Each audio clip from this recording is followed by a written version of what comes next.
तो महाराज हाजिर हैं हम आज एक नए वीडियो के साथ। और आज हम बताएंगे साइमन कमीशन के बारे में। और ऐसा ना बताएंगे कि अगर जैसे कहीं जा रहे हैं, रास्ते में साइमनवा भेटाया, पूछा कि महाराज, मालिक, सरकार, कुछ साइमन के रिपोर्ट के बारे में जानते हैं, तो बोलेंगे बेटा ऐसा है, हम बता रहे हैं, तुम लिखो, ठीक।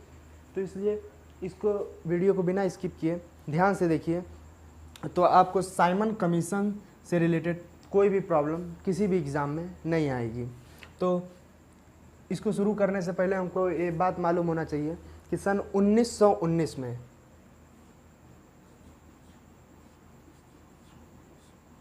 जो अंग्रेजों थे वो भारत में दो ठो बवाल वाला काम किए थे। सबसे पहला तो कर दिए थे तुर्क विभाजन,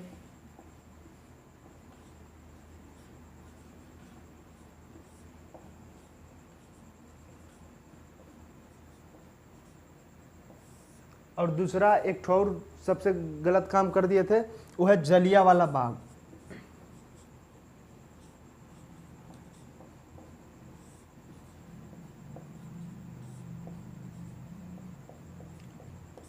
तुर्क विभाजन करके मुसलमानों को अपने खिलाफ कर लिए थे, और जलियांवाला बाग से तो मुस्लिम हिंदू दोनों उनके खिलाफ हो गए थे और एकदम घुसिया गए थे। घुसियाना मतलब समझ रहे हैं ना, एकदम बिखिया गए थे एकदम।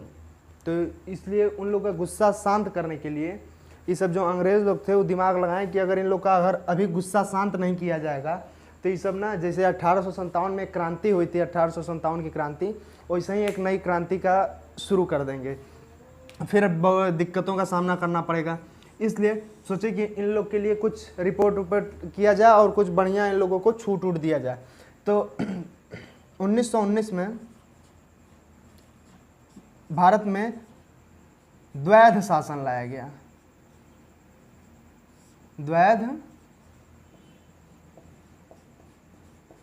द्वैध शासन लाया गया। इस द्वैध शासन का सीधा सा मतलब था कि राज्यों में कुछ छूट दी गई। छूट मतलब कि जैसे कि कोई 8 घंटा ड्यूटी करता है तो उसको 8 घंटा ना कराकर बोला गया कि बेटा तुम ऐसा है कि 6 घंटा काम करो, 2 घंटा जाओ, घूमो फिरो, रील बनाओ, कोई दिक्कत नहीं है, ठीक। तो द्वैध शासन का सीधा सा मतलब यही था कि राज्यों में कुछ छूट दिया गया और ये एहसास दिलाया गया कि ऐसा नहीं कि हम बस खाली छूटे देंगे, इसका 10 साल बाद आके जांच करेंगे कि सब जो इन लोग को रखे हैं ये सब बढ़िया से काम कर रहे हैं कि नहीं कर रहे हैं। तो 10 साल बाद यानी 1929 में भेजना चाहिए था इनको। ये जो साइमन कमीशन है उनको 1929 में भेजना चाहिए था, लेकिन 1929 में ना भेज के 2 साल पहले 1927 में साइमन कमीशन को भेज दिए। और साइमन कमीशन जो है वो जो जलियांवाला बाग और तुर्क विभाजन का रिपोर्ट की जांच करने के लिए इसको बनाया गया था। तो जो साइमन कमीशन था वो अंग्रेज, जो हंटर आयोग है वो तो गठित किया गया था जलियांवाला बाग के लिए, वो अलग चीज़ है। लेकिन 1927 में एक चीज़ और गठन किया गया जिसका नाम था साइमन कमीशन। और साइमन कमीशन इसका इसलिए नाम पड़ा क्योंकि जो उसका मेन लीडर था उसका नाम था जॉन साइमन।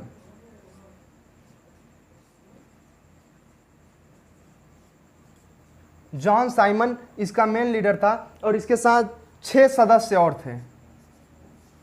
एक ये हो गया और 6 और थे, इन दोनों को प्लस करेंगे तो हो जाएंगे 7 सदस्य।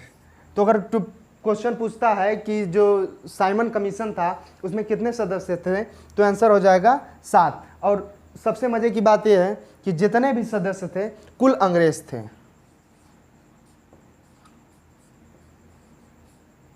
इसीलिए इसका नाम श्वेत क्रांति भी बोला जाता है।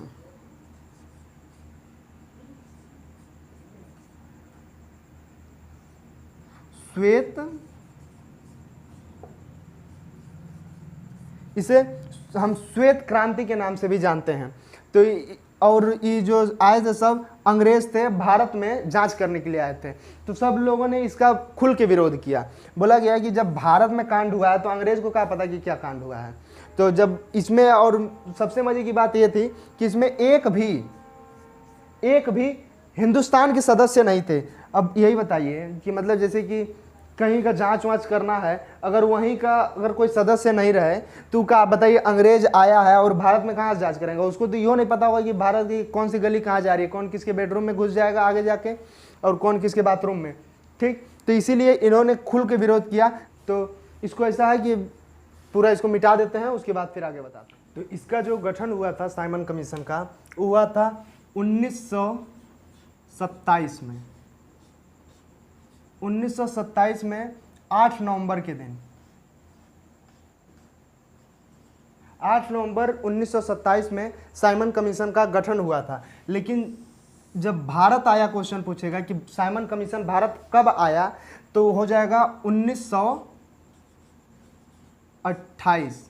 1928 में भारत आया और ये था तारीख था 3 फरवरी।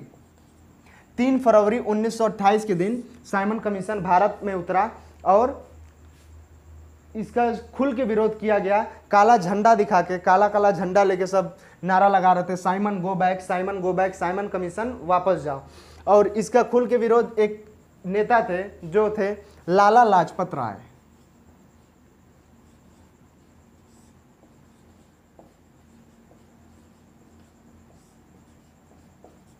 इन्होंने इस कमीशन का खुल के विरोध किया और इनको अंग्रेजों ने सब लाठी मारे थे। लाठी समझ रहे हैं ना, गैया भैंस मारने वाला, उसी से इनको एकदम मारत मारत लाल कर दिए थे। ठीक। तो फिर कुछ दिन तक ही तो जिए, लेकिन उसके बाद ही फिर मर गए। तो मरते समय ये एक वाक्य बोले थे, बहुत इंपॉर्टेंट वाक्य था। बोले थे कि जो तुम्हारे हम मुझ पर लाठियों के प्रहार किए हैं, ये तुम्हारे ताबूत की आखिरी किल साबित होगी। ताबूत मतलब कुछ ऐसा इस टाइप का होता है ताबूत, देखिए कॉफिन बोलते हैं उसे।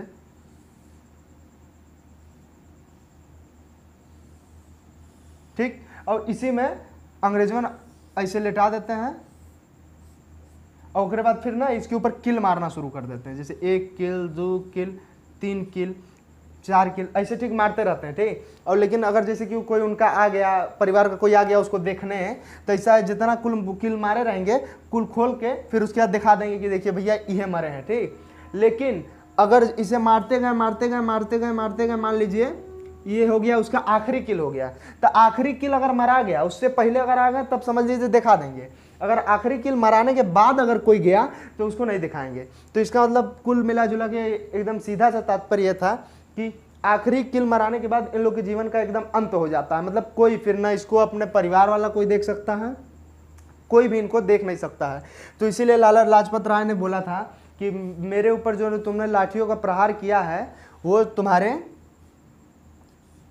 ताबूत की आखिरी किल साबित होगी। ठीक। तो लाला लाजपत राय इनका खुल के विरोध किए थे और ये आए थे। साइमन कमीशन जो भारत में आया था वो आया था 3 फरवरी को। ठीक। और इसके विरोध का सबसे मुख्य कारण ये था भारतीयों का न होना।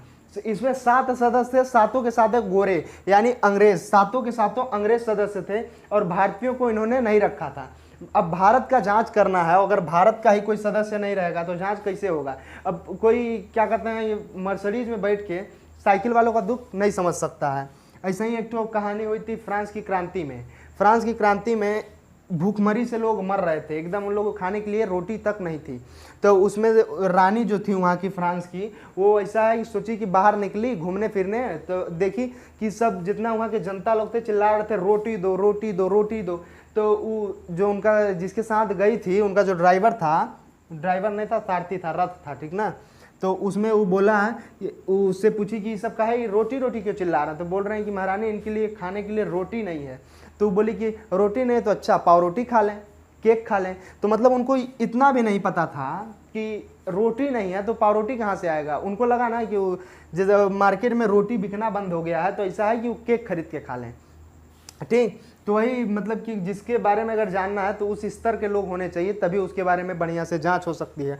और इसका सबसे मुख्य कारण यही था, इसके साइमन कमीशन के विरोध का, जॉन साइमन के जो कमीशन सा संगठन था उसके विरोध का सबसे मुख्य कारण यह था कि भारतीयों का न होना।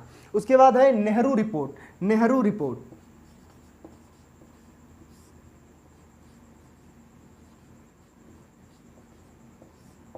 सबसे पहला क्वेश्चन और सबसे मस्त क्वेश्चन जो है इसमें कि नेहरू रिपोर्ट को प्रतिपादित किसने किया था। तो नेहरू रिपोर्ट को जो प्रतिपादित किया था वो किया था मोती लाल नेहरू ने। और एग्जाम में क्वेश्चन पूछेगा कि जो नेहरू रिपोर्ट था इसको प्रतिपादित किया रहा है तो सब जवाहरलाल नेहरू मार के आ जाएंगे, लेकिन जवाहरलाल नेहरू नहीं था और दूसरे नंबर पे ऑप्शन रहेगा जवाहरलाल नेहरू का, और मार के आके उसके बाद फिर मिलाएंगे कि 80 तो क्वेश्चन सही है। लेकिन फिर उसके बाद जब रिजल्ट आएगा तो पता चलेगा कि क्वेश्चन गलत है। उसके बाद फिर आगे घर पे बहाना बोलेंगे कि जब हम पेपरवा दे रहे थे ना तो एग्जामिनरवा जो था हमको घूर घूर के देख रहा था, वही लग रहा है कि मेरा रोल नंबरवा चेंज कर दिया है। तो वही सबसे पहला जो क्वेश्चन पूछता है कि नेहरू रिपोर्ट को प्रतिपादित किसने किया था, तो वो थे मोतीलाल नेहरू। अब इसके पीछे की कहानी सुनिए। उस समय जो वायसराय थे वो थे इरविन।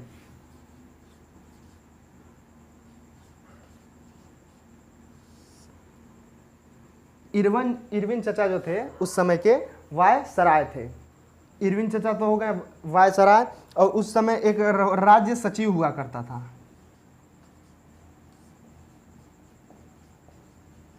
और उस समय का राज्य सचिव था बर्केनहेड।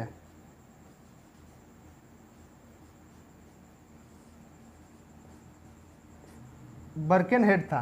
तो ये बर्केनहेड मोतीलाल नेहरू को फोन किया, बोला कि तुम लोग का ही सब खचड़ा किए हुए हो, जब आया है साइमन कमीशन वहाँ से जांच करने रिपोर्ट का, तो काहे इसका विरोध कर रहे हो। तो बोले कि हम काहे ना विरोध करें, इसमें आप लोग क्या कहते हैं भारतीयों को आप लोग रखे ही नहीं हैं। तो ये बोला कि ऐसा है ना कि हम तुमको ओपन चैलेंज दे रहे हैं कि अगर तुम्हारी हिम्मत है तो तुम जाओ अपना जो है संविधान या फिर अपना मतलब जिस तरीके से तुम्हें चलाना है वो अपना बना के ले आओ, ठीक। और इसका शर्त ये है कि जितना भी भारत में लोग हैं, जितनी भी पार्टियां हैं, उन सब से सहमति करा लो। तो हम लिख के देते हैं कि हम खुद जाके जो लंदन का वो है पार्लियामेंट, वहाँ से हम तुम्हारा वो पारित करा देंगे इसको, ठीक। तो बोला कि ठीक है ऐसा का इसे तो हम तुरंत बनवा देंगे। तो ये फिर नेहरू रिपोर्ट बनवाने के लिए ये आ गए। और ये जो राज्य सचिव था बर्केनहेड, ये बर्केनहेडवा जानता था कि सब कोई मान जाएगा, लेकिन एक तो है जो है मोहम्मद अली जिन्ना, मोहम्मद अली जिन्ना कभी नहीं मानेगा, ठीक। तो इसको तो पता था। तो ये बोला कि ठीक है जाओ। तो ये बोले कि ठीक है हम जा रहे हैं। उसके बाद फिर आए घर और बढ़िया से इतना बड़ा का तैयार किए अपना लिख के। ये नेहरू रिपोर्ट में पता नहीं क्या क्या लिखे थे, हम लोग को भी नहीं मालूम। लिख के तैयार किए। उसके बाद सबसे साइन वाइन कराने के बाद पहुँचे मोहम्मद अली जिन्ना के पास। सुता हुआ था उस समय मोहम्मद अली जिन्ना। फिर ठीक वैसे ऐसे कर तो उठा कि क्या हुआ मोतीलाल नेहरू काहे के लिए आए हैं। तो बोल रहे हैं कि ऐसा है कि हम एक तो रिपोर्ट बनाए हैं, इस पर ऐसा साइन कर दो। तो बोल रहे हैं ये क्या है, ऐसे करत देखा इसे क्या लिख के लाए इतना बड़ा सा। तो बोल रहा है कि कुछ नहीं, हम लोग को कैसे देश चलाना है ये बर्केनहेडवा हमसे मांगा है। तो बोले कि देखे। तो फिर देखें तो बोले ये सब का लिखे है, लीजिए हमसे 14 सूत्री जिन्ना फार्मूला ये लगा दीजिए। तो वो बोला कि ये तो अपन नहीं लगा दिमाग लगाने। तो फिर उसके बाद वहाँ से बिना कुछ किए ये आ गए इसके पास, बर्केनहेड के पास। और बर्केनहेडवा को और साथ में जवाहरलाल नेहरू को लेके गए थे। जवाहरलाल नेहरू बोला है ना कि ऐसा है कि चलो दिखाते हैं अभी बर्केनहेडवा कितना इज्जत करता है हमारी, ठीक। तो फिर लेके गए अपना इतना बड़ा जो तैयार किए थे रिपोर्ट, उसको लेके गए यहाँ पे बर्केनहेड के पास। और बर्केनहेडवा देखते मान फाड़ दिया, बिना कुछ बात सुने, बिना कुछ बोले। तो और बोल रहा था कि ये जो मोतीलाल नेहरू बोल रहे थे कि अरे एक लोग नहीं ना माना, वो ससुरा उससे क्या मतलब है, वो माने चाहे ना माने। और सबसे तो तैयार हो गए।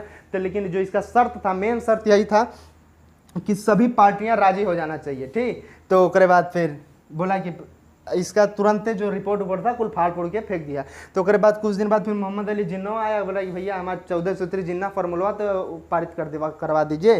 तो वो बोले कि ओ कितना बड़ा उसका हम नहीं किए मोतीलाल नेहरू का, तो तुम्हारा हम करेंगे। और वैसे भी जो हिंदू मुस्लिम थे उस तरफ में कोई नेता था नहीं बढ़िया, इसीलिए मोहम्मद अली जिन्ना ही अपने आप को नेता समझता था। जैसे होता है ना कि अनहरन में कनवा राजा, तो वही अपने आप को समझता था कि हम ही नेता हैं और उसको कोई उसका इज्जत नहीं करता था, ठीक। तब उसके बाद फिर आगे देखते हैं। तो फिर जब ये सब गुस्सा हुए तो नेहरू को बहुत बुरा लगा, जवाहरलाल नेहरू को, कि बताओ हमारे बाबू का ऐसे बेइज्जती कर दिया ये, और तुरंत फाड़ फूड़ के फेंक दिया।